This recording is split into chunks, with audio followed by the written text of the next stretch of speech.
Assalamualaikum warahmatullahi wabarakatuh. Jumpa kembali dengan Banyuwangi Official. Oke, selamat malam semuanya. Dan malam hari ini kita mau nonton lagi tentunya dengan videonya Opung Parpelak membahas tentang Pak Hasto. Oke, untuk videonya kita siapkan dulu dan mari kita tonton bareng videonya Opung Parpelak yang saat ini dia bercanda juga sekaligus serius membahas tentang Pak Hasto ya. Mungkin teman-teman punya saran dan kritik, jangan lupa tulis di kolom komentar saya. Oke, lanjut untuk Opung Parpelak, kita play, lanjut. Menurut pemantauan di lapangan dan berita, ya pasca ditetapkan Hasto sebagai tersangka, rumahnya kelihatan sepi. Tidak berpenghuni. Hanya dijaga oleh beberapa orang Satgas. Oh, ternyata Satgas itu kerjanya cuma menjaga-jaga rumah kader ya. Mau dong jadi kader. Makanya jangan cari masalah sama parcok. Kalau misalnya kau baik-baik kemarin tidak menghambing hitamkan bapak kepolisian, kau kan bisa minta tolong sama pihak kepolisian untuk menjaga rumahmu, iya kan? Ini mana lagi mau minta tolong? Karena apa, dikit-dikit parcok, dikit-dikit parcok. Segala dia tong minta tolong. Mau nggak mau Satgas lagi menjaga. Minta tolong sama kecepatanmu itu, ya kan, Satpol PP diturunkan. Apa yang bisa dilakukan seorang Satgas? Aduh, tapi jujur aja lah gue bilang, untung saja yang namanya Hasto itu sudah dicekal, nggak boleh kemana-mana, nggak boleh keluar negeri selama 6 bulan. Selain Hasto, ternyata Yasona Lawli juga dicekal. Nggak boleh kemana-mana. Kompak nih harus gitu dong, yang namanya kader dan sekjen harus kompak. Sama kemarin Birto elit PDB ketika menanggapi memberikan pernyataan mengenai penetapan KPK terhadap Hasto sebagai tersangka, mereka sama-sama kompak pakai baju hitam. Kok pakai baju hitam sih? Pakai baju sinterklas dong. Ini kan suasana Natal. Tapi partai kalian partai rakyat, partai wong cilik. Harusnya kalian itu sama-sama bergembira dengan masyarakat gitu loh. Ini suasana Natal tahun baru loh. Ya, itu namanya kalian tidak menghargai masyarakat kalian yang kebanyakan pemilihnya juga memakai baju sinterklas. Pakai dong baju sinterklas gitu loh. Sekali-sekali menyenangkan hati masyarakat, kenapa? Ini dipakai baju hitam. Menggambarkan masa depannya ya. Aduh, kelihatan ini gimana di 2029 ini. Atau mau ganti warna partai? Yalah, tapi bukannya bilang apa tahu enggak kalian? Kalau ditanya ya, siapa yang paling bertanggung jawab ya dengan suasana di dalam partai PDIP ya, biar ku bilang sama kalian, pokoknya yang bertanggung jawab adalah mereka sendiri. Mereka sendiri ya. Jadi mereka ini kan berpendapat bahwasanya ada pihak-pihak luar ya, ada orang luar yang ingin mencoba-coba menggagalkan kongres mereka di bulan Maret 2025. Ku bilang sama kalian, nggak ada untungnya. Ngapain ya, ngapain diobo-obo? Tapi sebetulnya begini sih, kalau secara politik itu bisa saja terjadi ya kan. yang sekarang begini, tapi jangan terlalu cepat mengambil kesimpulan bahwasanya orang luar yang melakukan tindakan seperti itu gitu loh ya, ya bikin out-outan gitu loh ya, bikin bikin recok gitu Partai PDI Perjuangan. Jadi begini ya, kalau bisa ku bilang, aku lebih setuju orang yang cari gara-gara sama Partai PDIP ya, sehingga mereka lagi menghadapi situasi yang carut marut itu sebetulnya mereka sendiri ya. Karena apa? Karena begini ya, tidak semua orang di PDIP itu suka dengan yang namanya Hasto, suka dengan namanya Ibu Megawati secara leadership. Kenapa bilang ya? Karena ini kita harus tahu ya. Ini mulai dari pemilu legislatif kemarin. Pemilu legislatif kemarin ternyata banyak ya kader lama. Aku nggak tahu karena kepentingan apa ya, mereka yang harusnya punya kesempatan untuk mengikuti pemilu yang mengikuti pertarungan di dapil-dapil masing-masing yang dilempar ke dapil orang lain. Contohnya Marwara Sirait ya, itu dia harusnya bisa menang di Sumedang, Subang dan juga Majalengka, tapi karena Bang Marwara Sirait ini kemarin itu dilempar ke Bogor, akhirnya nggak dapat suara. Ternyata setelah ku baca berita dan ku simak ya kan, ku analisa, ternyata Marwara Sirait bukan satu-satunya orang yang dicampakkan begitu saja. Itu pertama ya, yang pertama. Baru yang kedua, masalah pilkada kemarin, banyak kader mereka ya yang tidak mendapatkan rekomendasi oleh karena berbagai situasi ya, tidak mendapatkan rekomendasi dari ya ketua DPD ataupun juga dari sekjen ataupun bahkan dari ketua umum ya. Contohnya di daerah kami ini ya, itu yang namanya Nixon Nababan nggak dapat rekomendasi, malah Edi Ramayadi yang orang luar dapat rekomendasi. Loh, jangan bilang kayak gitu, Bung. Edi Ramayadi udah jadi kader Partai PDIP ya, itu kan kemarin karena mau dicalonkan. Dan ku bilang sama kalian, Nixon Nababan bukan satu-satunya calon kepala daerah yang punya kesempatan bertarung menjadi cagup ya, yang digantikan posisinya dengan orang lain. Tapi ada banyak calon-calon kepala daerah lainnya yang asli kader tapi tersisihkan oleh karena satu dan lain hal ya, terlebih lagi sebetulnya lebih menjaga dari perasaan dari ketua DPD dan juga sekjen dan juga ibu ketua umum. Kan begitu, menjaga perasaan itu berbicara tentang ya menjaga perasaan hati, yang kedua menjaga perasaan dompet. Ya aku nggak bisa belak-belakan sih ngomongnya. Ya kan begitu. Kalau misalnya contohnya ya, ada misalnya di satu situasi di mana kader mereka sebetulnya punya potensi tapi nggak punya uang. Ada orang yang bukan kader tapi punya uang.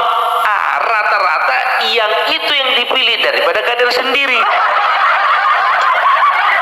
Nah, ini sangat asik teman-teman ya. Opung Parpelak membahas tentang Pak Hasto, juga tentunya tentang PDIP. Oke, lanjut lagi Opung Parpelak. Kan begitu ya. Sekarang masalah elektabilitas, contoh seperti Nixon Nababan ya, dia tidak mendapatkan rekomendasi dari partainya untuk maju sebagai calon gubernur. Karena apa? Elektabilitasnya rendah. Edi Ramayadi yang bukan kader, elektabilitasnya tinggi. Jadi mereka lebih mengutamakan hitung-hitungan daripada perasaan kader. Itu dia. Ya ingat, pemilu satu, banyak yang sakit hati. Yang kedua, pilkada itu banyak juga yang sakit hati, baik di tingkat provinsi dan juga tingkat kabupaten.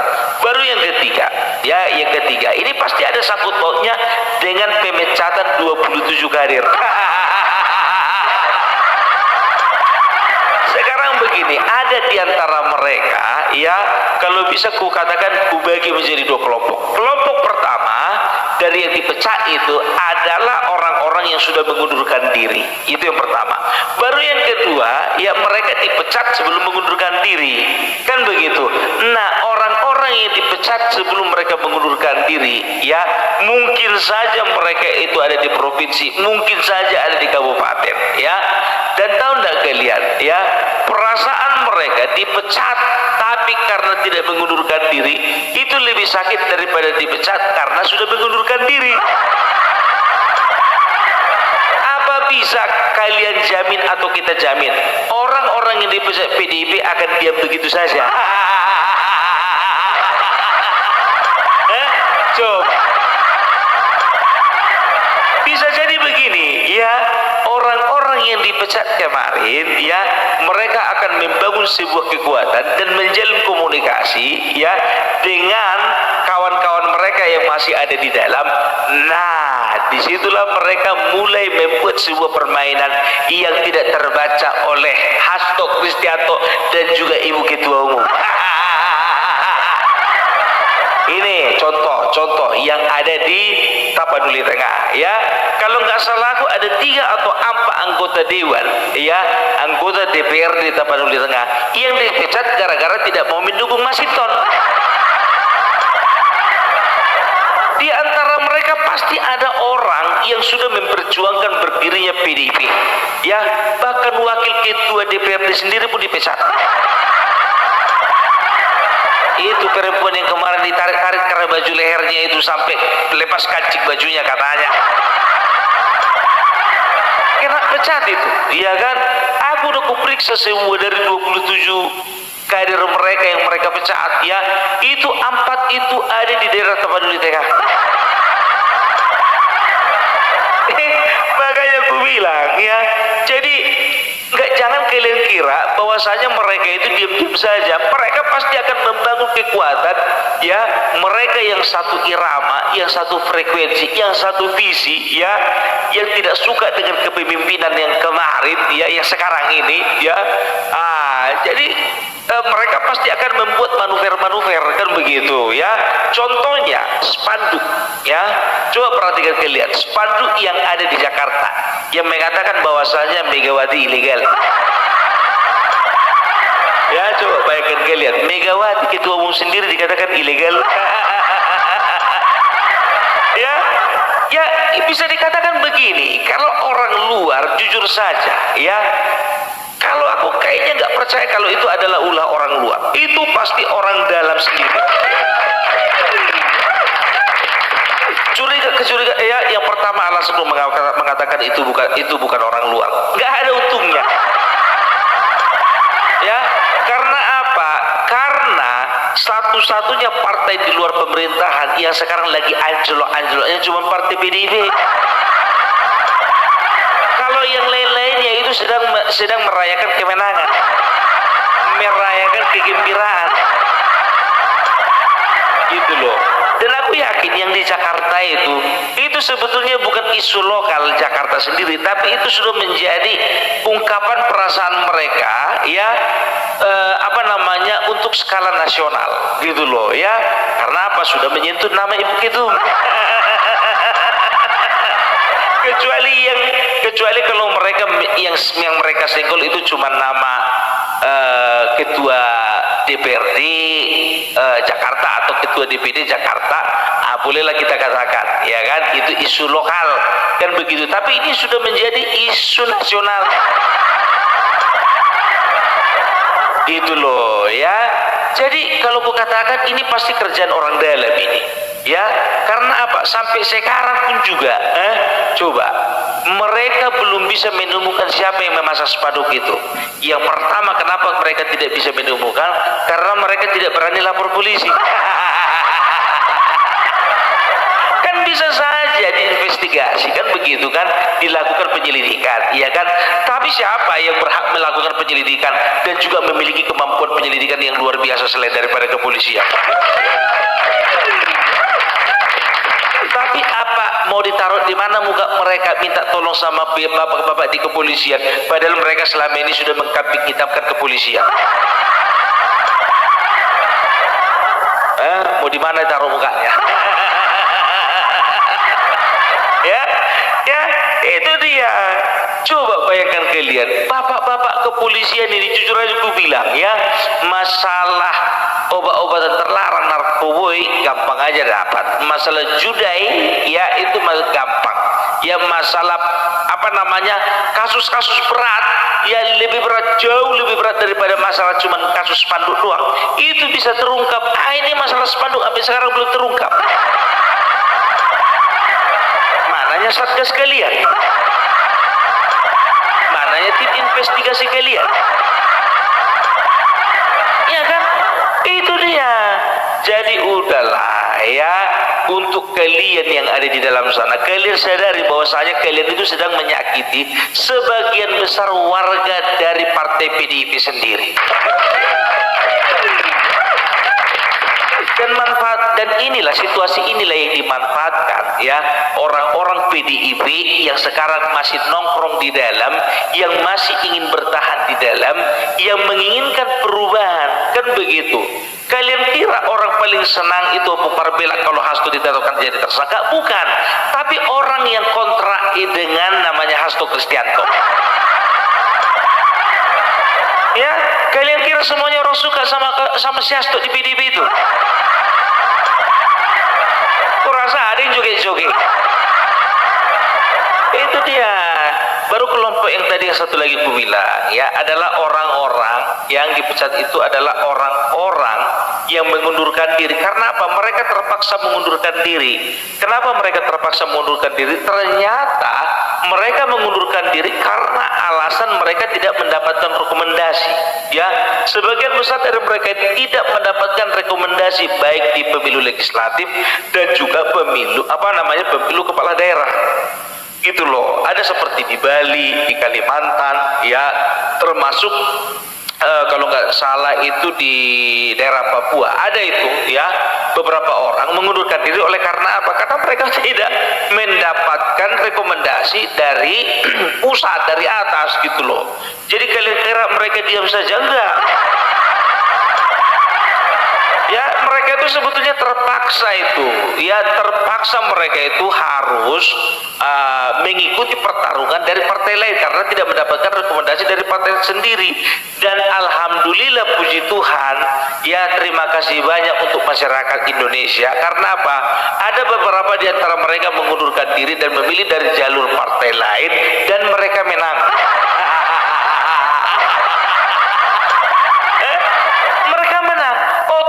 Mereka yang menang ini ya, mereka akan bekerja untuk bangsa ini dan juga akan bekerja untuk partainya, kan begitu. Tapi maaf, mereka juga tidak melupakan apa yang dilakukan partainya kepada mereka. Itu makanya aku bilang, di antara mereka itu masih banyak sebetulnya yang cinta dengan partai mereka.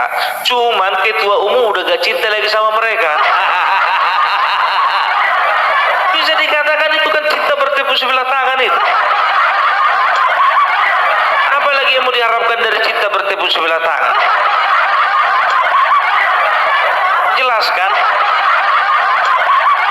Jadi kalau misalnya daripada elit PDIP mengatakan bahwasanya ini adalah kerja daripada orang luar, aku bilang sama kalian 65% enggak, ini kerja orang dalam ini. Nah, ini sangat asik teman-teman ya, obrolannya Opung serius menanggapi tentang Pak Hasto, apalagi tentang PDIP. Dan di samping itu Opung sendiri juga banyak tertawa ya untuk kali ini. Oke, lanjut lagi untuk Opung Parbela. Apalagi ada rumor mengatakan bahwasanya Bapak Joko Widodo itu sebetulnya dari awal sudah ada rencana untuk berebut kursi ketua umum. Ini loh, kalau bicara tentang Bapak Joko Widodo dan juga Ibu Megawati, ya kasar katanya begini, ya Ibu Megawati sebetulnya sayang dengan Bapak Joko Widodo, dan Bapak Joko Widodo pun juga masih hormat, masih respect dengan yang namanya Ibu Megawati. Cuman gara-gara congornya orang seperti Hasto, Masinton Pasaribu, setelah itu yang namanya Deddy Sitorus, Adi Napitupulu, itu yang membuat jarak di antara Bapak Joko Widodo dan Ibu Megawati semakin lama semakin renggang, dan semakin menemukan satu kesimpulan bahwa mustahil seorang Joko Widodo akan kembali rekonsiliasi dengan Ibu Megawati. Karena apa? Karena mereka gitu. Padahal di dalamnya itu sebetulnya masih ada orang-orang yang respect sama Bapak Jokowi, yang masih punya hati dengan Bapak Jokowi. Ya kan begitu, nggak perlu disebutkan satu-satu orangnya. Itu dia, ya. Jadi sekarang kalau kukatakan secara kepartaian, ya, PDIP itu kuat cuma di atas kertasnya itu. Kalau di dalam sebetulnya partai ini yang paling rapuh sekarang. Ini partai-partai kalau udah kayak gini rentan ini. Rentan. Karena mereka itu seperti ibaratkan gini, kalau Golkar dia itu partainya itu partai gotong royong, bukan ada saham satu dua orang di dalam partai tersebut, kan begitu. Jadi kalaupun contohnya ada beberapa faksi di Golkar ini kan ada beberapa faksi, faksinya Bahlil, faksinya Abu Rizal, faksinya LPP, faksinya juga Yusuf Kala, kan begitu. Kalau misalnya bertingkat satu faksi, ya kan begitu, ini nggak akan berpengaruh. Kita udah lihat bagaimana Surya Paloh keluar dari sana membentuk partai yang namanya Nasdem, Pak Prabowo keluar membentuk partai yang namanya Gerindra, Wiranto keluar dari partai membentuk sebuah partai yang namanya Hanura. Tapi sampai sekarang Golkar tetap kuat. Karena apa? Ya, kepemimpinan seorang ketua umum tidak merupakan tidak merupakan tolak ukur maju atau mundurnya partai tersebut. Karena apa? Ya, ini berbicara tentang organisasi, bukan berbicara tentang individu. Lain dengan PDIP, kalau rusak individu di atas, contohnya ketua umumnya rusak itu sampai ke bawah. Perhatikan kalian. Ya itu dia, makanya tuh bilang, coba lihat kayak Partai Demokrat, ya, waktu mereka itu dibombardir dengan kasus korupsi yang menimpa banyak kadernya, ya, makin lama masyarakat makin tidak percaya. Akhirnya apa? Sekarang Partai Demokrat bisa kelilit urutan keberapa? 5 besar pun nggak dapat. Padahal tahun 2000, kalau tidak salah tahun 2009, ya, 2009 atau 2004, 2009 mungkin, ya, 2009 itu bisa dikatakan itu menjadi puncak Partai Demokrat mendapatkan juara pertama, ya, perolehan tertinggi untuk pemilu legislatif, kan begitu. Pernah merasakan di posisi itu gitu loh, ya. Tapi oleh karena tingkah laku dari para elitnya, tingkah laku dari anggota-anggota dewannya, ya, yang melakukan banyak tindakan korupsi, akhirnya apa? Kepercayaan masyarakat jadi hilang gitu loh. Nah, ini sebentar lagi akan terungkap gitu loh, ya. Mulai Harun Masiku, ya, setelah itu ada kemarin itu siapa mantan Menteri Sosial, ya, Juliet Batubara dan lain sebagainya dari yang sudah terungkap dan yang akan terungkap, ya. Orang akan menilai bagaimana Partai Demokrasi Indonesia Perjuangan itu nasibnya bakalan sama menjadi partai seperti Demokrat. Itu dia, ya. Jadi makanya seperti Gerindra, ya, kalau Bapak Prabowo masih bisa mempertahankan kepercayaan masyarakat, maka Partai Gerindra akan menjadi partai, ya, dengan saham individu yang nilainya sangat besar. Itu dia. Coba bayangkan kalian, 3 partai besar sekarang itu kan PDIP, Golkar dan juga Gerindra, kan begitu. Sekarang itu PDIP bisa kukatakan di ujung tanduk. Kita perhatikan nanti tahun 2029 masih banyak enggak caleg-caleg potensial dan calon-calon kepala daerah potensial yang mau mencalonkan diri dari PDIP. Mereka nanti ke depannya mereka pasti berpikir bagaimana meraih suara sebanyak-banyaknya dari masyarakat. Otomatis mereka akan mencari partai, ya, bagi yang bukan kader, mereka akan mencari partai yang bisa dijadikan tumpuan untuk mengumpulkan suara sebanyak-banyaknya. Kan begitu. Coba sekarang aku bilang sama kalian dulu, ya, jujur aja lah dulu sekarang, ya, kepala daerah. Ada ada calon potensial dari caleg ataupun juga potensial, itu berbicara ketokohan dan juga keuangan ya. Kalau bicara tentang potensial, ada nggak yang mau maju mencalonkan diri dari Partai Umat? Nggak ada. Kalau partai pengusung mungkin iya. Makanya aku bilang ya, hati-hati untuk PDIP gitu loh. Ini akan menjadi tahun penentu ya. Tahun 2024, 2025, 2026 akan menjadi penentu di tahun 2029 mau kemana atau mau seperti apa PDIP ke depannya. Ya kan, tergantung. Apalagi biar tahu kalian sekarang itu ya, aku dengar kabar ya, itu yang namanya Hasto Kristianto namanya sudah hilang dari website PDIP.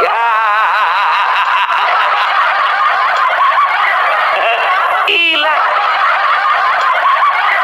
Coba bayangkan kalian ya kan, sekarang mereka sedang mempersiapkan sebuah nama untuk menggantikan Hasto Kristianto, kan begitu. Gue bilang sama kalian, percuma mau gimana pun juga kalian ganti modelnya ya, kalau memang di dalamnya masih terdapat konflik dan juga di dalamnya masih masih terpecah belah ya, itu akan susah maju PDIP ke depan. Makanya ini PR bagi PDIP banyak ini ya kan, mereka harus pastikan bahwanya di dalamnya itu satu komando. Ini kan ada beberapa komando ini. Di Kitum memang satu komando, satu level di bawah Kitum ya, di tingkat DPP ada beberapa komando itu. Itu loh ya, itulah dulu menurut Opung Parpelak. Jadi salam NKRI harga mati. Nah oke teman-teman, itulah obrolannya Opung Parpelak tentang Pak Hasto, juga tentang PDIP, yang dimana tadi juga dikatakan oleh Opung Parpelak bahwa sekarang nama dari Pak Hasto sendiri sudah hilang di websitenya ada PDIP ataupun dari PDIP. Oke, jadi bagaimana menyikapinya? Ambil positifnya, dan apabila punya saran dan komentar silahkan tulis di kolom komentar saya. Dan nanti juga ada video lagi dari Panjang Episya. Oke, terima kasih semuanya. Assalamualaikum warahmatullahi wabarakatuh. Sampai jumpa.